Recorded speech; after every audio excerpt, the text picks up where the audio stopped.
perjalanan dinas, perjalanan ke luar negeri dikurangi.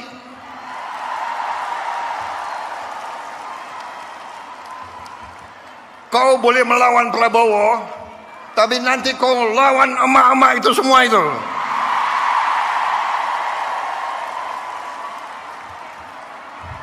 Bandel dablek. Gak usah keluar negeri, 5 tahun gak usah keluar negeri kalau perlu.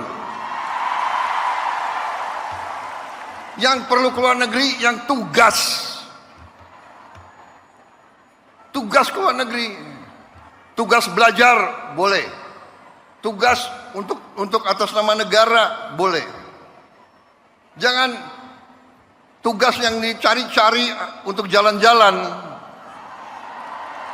Kalau mau jalan-jalan pakai uang sendiri.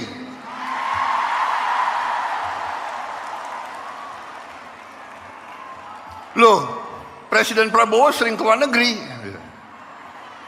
Saya diundang, ya kan, sebagai kepala Indonesia, kepala negara dalam konferensi-konferensi penting oleh negara-negara yang penting, dan saya mewakili bangsa untuk mengamankan kepentingan bangsa.